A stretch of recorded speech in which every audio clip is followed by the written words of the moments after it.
Bricks সম্মেলনে যোগ দিতে চলতি মাসের শেষ দিকে দক্ষিণ আফ্রিকা যাচ্ছেন প্রধানমন্ত্রী শেখ হাসিনা। প্রধানমন্ত্রীর এই সফর ঘিরে উচ্ছ্বসিত প্রবাসী বাংলাদেশিরা।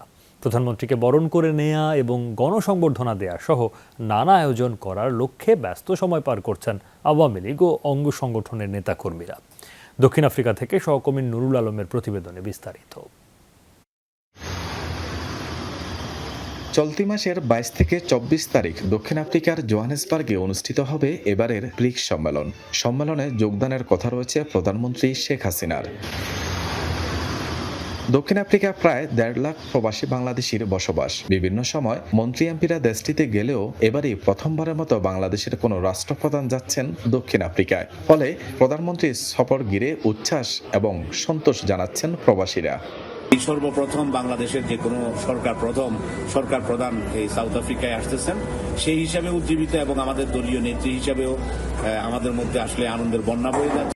প্রধানমন্ত্রীর আগমন উপলক্ষে নানা আয়োজন নিয়ে ব্যস্ত সময় পার করছেন দক্ষিণ আফ্রিকা আওয়ামী লীগ ও অঙ্গ সংগঠনের নেতাকর্মীরা। তাদের একত্রিত করতে সম্প্রতি জোহানেসবার্গে হয়েছে বিশাল কর্মী সম্মেলন। গণসংবর্ধনা দিতে এরই মধ্যে ব্যাপক প্রস্তুতি সম্পন্ন করা হয়েছে বলে জানিয়েছেন সংগঠনের নেতৃবৃন্দ।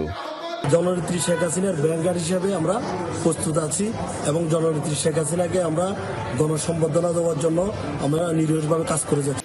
দক্ষিণ আফ্রিকা প্রতিনিয়ত খুন, গুম, ডাকাতি সহ নানা সমস্যার শিকার হচ্ছেন প্রবাসীরা। এসব সংকট সমাধানে জরুরি পদক্ষেপ গ্রহণের পাশাপাশি এই পাসপোর্ট সংক্রান্ত সমস্যার নিরসন চান প্রবাসীরা।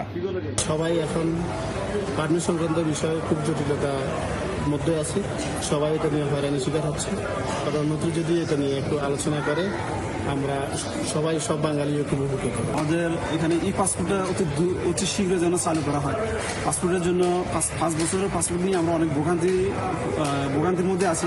ই পাসপোর্টটা হয়ে গেলে আমরা কাগজপত্র নিয়ে অনেকটা স্যাটিসফ্যাকশনের মধ্যে থাকতে পারি। কি মারলো, কি হলো, বাঙালি দেশের জ্বালাই দিল, কি এটার কোনো তদারকি নাই। তো এটা এমবেসি থেকে, সরকারের পক্ষ থেকে এমবেসিকে একটু এটার জন্য তদারকি করার জন্য একটু যাতে সরকারের পক্ষ থেকে কি করে। অন্তত বাংলাদেশের জন্য একটা সাউথ আফ্রিকান এম্বাসি হয়।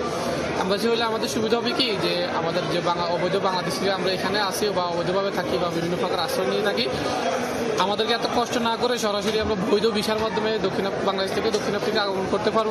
শেখ হাসিনার এই সফরের মধ্য দিয়ে বাংলাদেশ দক্ষিণ আফ্রিকার বাণিজ্যের ক্ষেত্রে নতুন ধার উন্মোচিত হবে বলেও প্রত্যাশা প্রবাসী বাংলাদেশিদের। নুরুল আলম, যমুনা নিউজ, দক্ষিণ আফ্রিকা।